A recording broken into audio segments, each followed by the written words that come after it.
Jack and the Beanstalk.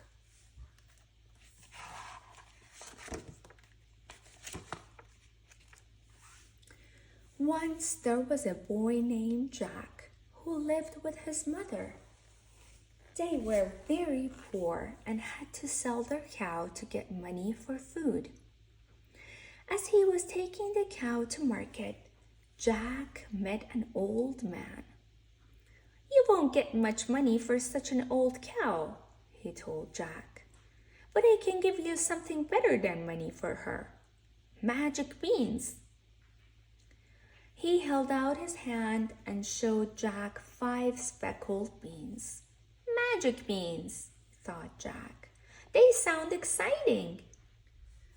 He gave the old man the cow and took the beans, thanking the man politely. Then he went home to his mother.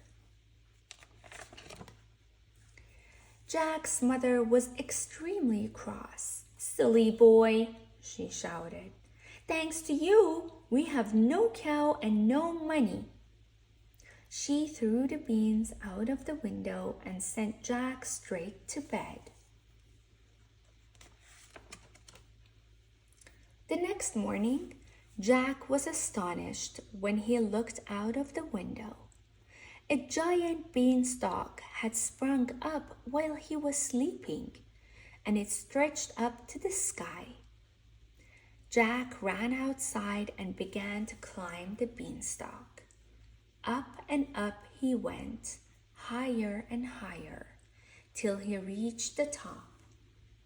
There he found a road which led to a big house.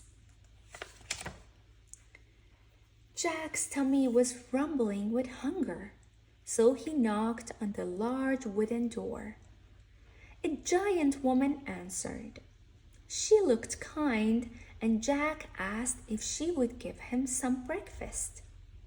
"You will be breakfast if my husband finds you," she told Jack. "He's much bigger than me and he eats children." But Jack begged and pleaded, and at last the woman let him in. She gave him some bread and milk and hid him in a cupboard.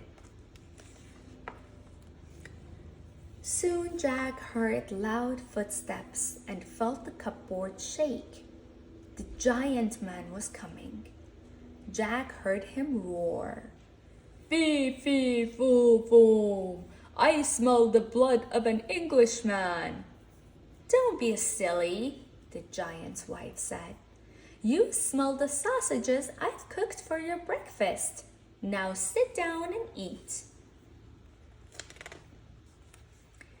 After wolfing down 3 plates of sausages, the giant asked his wife to bring him his gold.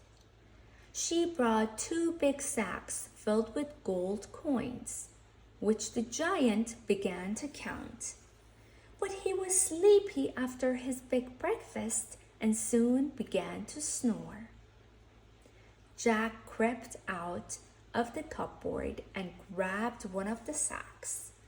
Then he rushed out of the house along the road and straight down the beanstalk. Jack's mother was overjoyed to see him, and she was even happier when she saw the gold. They lived well while the money lasted, but after a year, it had all been spent. Jack and his mother had nothing to eat. "Don't worry, Mother," said Jack. "I'll just go back up the beanstalk to the giant's house." And so he did. Just as before, Jack knocked on the door and begged the giant's wife for something to eat. "Go away," she told him. "The last time you were here, a sack of gold disappeared. My husband was really cross." But once again, Jack begged and pleaded, and at last she let him in. She gave him some bread and milk and hid him in the cupboard. Soon the giant stumped in, bellowing, "Fee, fee, foo, foom! I smell the blood of an Englishman." Nonsense, said the giant's wife. You smell the yummy soup I've made for your lunch. Peeping through a crack in the cupboard door, Jack saw the giant slurp down a big barful of soup, then heard him tell his wife, "Bring me my hen." She put a fat red hen on the table, and the giant shouted, "Lay!"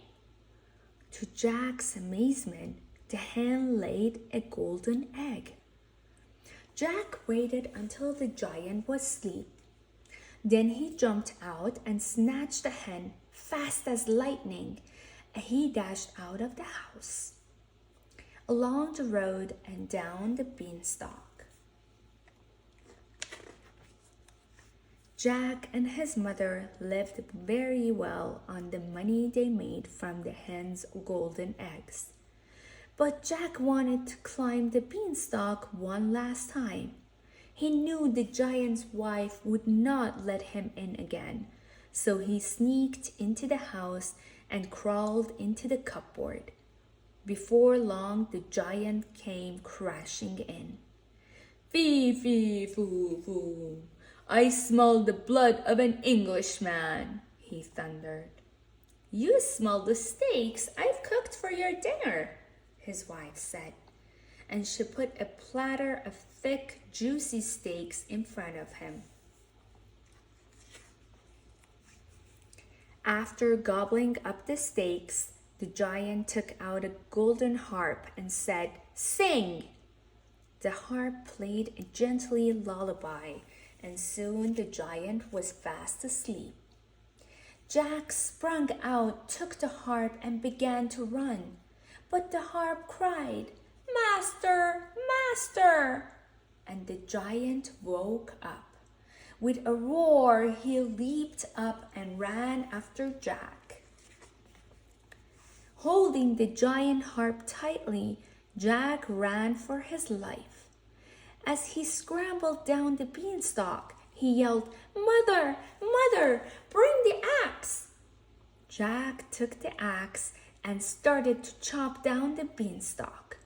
The giant quickly climbed back up to the top before it snapped in two. That was the last time Jack saw him.